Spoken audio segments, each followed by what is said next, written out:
Hi ನಮಸ್ಕಾರ ಎಲ್ಲರಿಗೂ. ನಮ್ಮ ಉತ್ತರ ಕರ್ನಾಟಕ ಮಂದಿಗೆ ಜೋಳದ ರೊಟ್ಟಿ, ಅದ್ರ ಜೊತೆ ಪುಂಡೆ ಪಲ್ಯ, ಹಂಗೆ ಒಂದು ಉಳ್ಳಾಗಡ್ಡಿ, ಒಂದು 2 ಮೆಣಸಿನಕಾಯಿ ಇದ್ರೆ ಸ್ವರ್ಗಕ್ಕೆ ಮೂರ್ಗೇನ.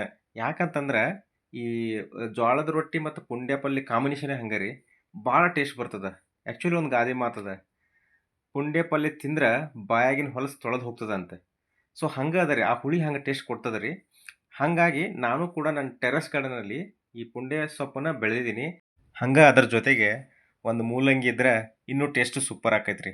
ಹಾಗಾಗಿ ನನ್ನ ಟೆರೆಸ್ ಗಾರ್ಡನಲ್ಲಿ ನಾನು ಮೂಲಂಗಿ, ಪುಂಡೆ ಸೊಪ್ಪು, ಮತ್ತು ಉಳ್ಳಾಗಡ್ಡಿ, ಮೆಣಸಿನ ಗಿಡ ಎಲ್ಲವನ್ನೂ ಬೆಳಿತಿದ್ದೀನಿ ರೀ.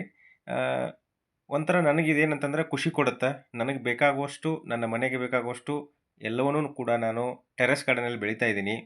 ಸೊ ಇವತ್ತಿನ ವಿಡಿಯೋದಲ್ಲಿ ಕೂಡ ನಾನು ನಿಮಗೆ ಕಂಪ್ಲೀಟಾಗಿ ಏನೇನು ಬೆಳೆದಿದ್ದೀನಿ, ಏನೇನು ಬಂದಿದೆ ಅಂತ ನಿಮಗೆ ತೋರಿಸ್ತಾ ಹೋಗ್ತೀನಿ. ಮೊದಲನೇದಾಗಿ ನನ್ನ ಟೆರೆಸ್ ಗಾರ್ಡನಲ್ಲಿ ಇವಾಗ ಟೊಮೆಟೊ ಗಿಡ ಇದೆ, ಮೆಣಸಿನ ಗಿಡ ಇದೆ, ಮೂಲಂಗಿ ಇದೆ, ಆಮೇಲೆ ಮೆಂತ್ಯ ಸೊಪ್ಪಿದೆ, ಕೊತ್ತಂಬರಿ ಸೊಪ್ಪಿದೆ. ಈ ರೀತಿ ಹಲವಾರು ವೆಜಿಟೇಬಲ್ಸನ್ನು ನಾನು ಬೆಳೀತಾ ಇರ್ತೀನಿ. ಹಾಗೆ ನಾನು ವಿಡಿಯೋ ಮಾಡ್ತಾ ಇರ್ತೀನಿ, ನೀವು ನೋಡಿದ್ದೀರಾ ಎಲ್ಲರೂ. ಯಾರು ಇನ್ನೂವರೆಗೂ ನನ್ನ ಚಾನಲ್ನ ಯಾರು ಸಬ್ಸ್ಕ್ರೈಬ್ ಮಾಡಿಲ್ಲ, ಮರಿಲಾರದೆ ಸಬ್ಸ್ಕ್ರೈಬ್ ಮಾಡಿರಿ ಮತ್ತು ಶೇರ್ ಮಾಡಿರಿ. ಇದೇ ರೀತಿ ಬೇರೆ ರೀತಿಯ ವೆಜಿಟೇಬಲ್ಗಳನ್ನ ಬೆಳೆಯೋದು, ಈ ಥರ ಎಲ್ಲ ನಿಮಗೆ ಮಾಹಿತಿ ಕೊಡ್ತಾ ಇರ್ತೀನಿ. ನಿಮ್ಮ ಸಪೋರ್ಟ್ ಹೀಗೆ ಇರಲಿ ಅಂತ ಹೇಳ್ತಾ, ಮೊದಲನೇದಾಗಿ ಈ ಸೀಡ್ಸನ್ನು ನಾನು ನಮ್ಮ ಊರು ಬಾಗಲಕೋಟೆ ಮಾಲಿಂಗ್ಪುರು, ಅಲ್ಲಿಂದ ನಮ್ಮ ತೋಟದಿಂದ ನಾನು ಸೀಡ್ಸನ್ನು ತೊಗೊಂಬಂದಿದ್ದೆ. ಈ ಮೂಲಂಗಿ ಆಗಲಿ ಯಾವುದೇ ರೀತಿಯ ಸೀಡ್ಸ್ಗಳನ್ನ ನಾನು ಹೆಚ್ಚು ಇಲ್ಲಿ ಆನ್ಲೈನ್ ಬೈ ಮಾಡೋದು ಅಥವಾ ಹೊರಗಡೆ ಬೈ ಮಾಡೋದು ಮಾಡಲ್ಲ. ಜಾಸ್ತಿ ನಾನು ತರೋದು ನಮ್ಮ ಊರಿಂದ ತೊಗೊಂಬರ್ತೀನಿ. ಇದನ್ನು ಬಿಟ್ಟರೆ ನಾನು ಲಾಸ್ಟ್ ಟೈಮು ಈ JKVK ಬೆಂಗಳೂರಲ್ಲಿ ಕೃಷಿ ಮೇಳ ನಡೆಯುತ್ತಲ್ಲ, ಅಲ್ಲಿ ಒಂದಿಷ್ಟು ಸೀಡ್ಸ್ಗಳನ್ನ ತೊಗೊಂಬಂದಿದ್ದೆ. ನನ್ನ ಒಂದು ಸಜೆಷನ್ ಏನಂತಂದರೆ, ನೀವು ಆನ್ಲೈನು ಯಾವುದೇ ರೀತಿಯ ಸೀಡ್ಸ್ಗಳನ್ನ ಬೈ ಮಾಡೋಕ್ಕೆ ಹೋಗಬೇಡಿ. ಯಾವುದೂ ಕೂಡ ಚೆನ್ನಾಗಿ ನಿಮಗೆ ಬೆಳೆ ಬರೋಲ್ಲ, ಸರಿಯಾಗಿ ಅದು ನಾಟಿಗೆನೂ ಆಗೋಲ್ಲ. ಆಮೇಲೆ ನಿಮಗೆ ಕಾಯಿ ಆಗೋದೇ ಇಲ್ಲ, ಹೂ ಬರುತ್ತೆ ಉದುರೋಗುತ್ತೆ. ಈ ಥರದ ಸುಮಾರು ಪ್ರಾಬ್ಲಮ್ಗಳನ್ನ ನಾನು ನೋಡಿದ್ದೀನಿ. ಅದೇ ರೀತಿ ನನಗೆ ಸುಮಾರು ಜನ ಕಮೆಂಟು ಹಾಕಿರ್ತಾರೆ, ನಾನು ಬೆಳೆದಿದ್ದೀನಿ ಬಟ್ ಹೂ ಬರುತ್ತೆ ಉದುರೋಗ್ಬಿಡುತ್ತೆ ಅಂತ. ಸೊ ಆ ಥರದ್ದೆಲ್ಲ ಒಂದು ಸೀಡ್ಸಲ್ಲಿ ಅಷ್ಟೊಂದು ಪವರ್ ಇರೋಲ್ಲ.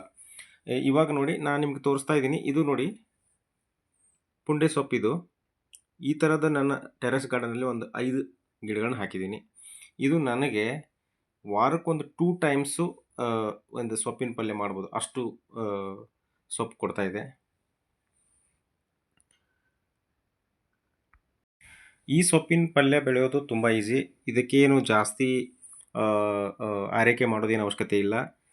ಜಸ್ಟ್ ಸೀಡ್ಸ್ ಹಾಕಿದರೆ, ಬರೀ ಮಣ್ಣಲ್ಲಿ ಹಾಕಿದ್ರು ಸಾಕು. ಇದಕ್ಕೇನು ಕೊಟ್ಟಿಗೆ ಗೊಬ್ಬರ ಬೇಡ, ಏನು ಬೇಡ. ಯಾಕಂದರೆ ಅಷ್ಟೊಂದು ಒಂದು ಗಿಡಕ್ಕೆ ಅಷ್ಟೊಂದು ಪವರ್ ಇರುತ್ತೆ. ಸೊ ಹಾಗಾಗಿ ಚೆನ್ನಾಗೇ ಬರುತ್ತಿದ್ದು. ನಾನು ನೋಡಿ ಹಾಕಿದ್ದೀನಿ, ಇದರಲ್ಲಿ ಯಾವುದೇ ನಾನು ಒಂದು ಸಲ ಫಸ್ಟಿಗೇನು ಒಂದು ಕೊಟ್ಟಿಗೆ ಗೊಬ್ಬರ ಹಾಕಿದ್ದೀನಿ, ಅದನ್ನ ಬಿಟ್ಟರೆ ಯಾವುದೇ ರೀತಿ ಹಾಕಿಲ್ಲ. ಇದ್ರ ಜೊತೆಗೆ ನೋಡಿರಿ, ನಾನು ಸ್ವಲ್ಪ ಚಿಕ್ಕ ಮೂಲಂಗಿ ಬಂದಿದೆ, ಅದನ್ನು ಕೂಡ ನಾನು ಇವತ್ತು ತೆಗಿತಾ ಇದ್ದೀನಿ. ಇವತ್ತಿನ ವಿಡಿಯೋ ಬಂದುಬಿಟ್ಟು ಮೂಲಂಗಿ ಮತ್ತು ಈ ಪುಂಡೆ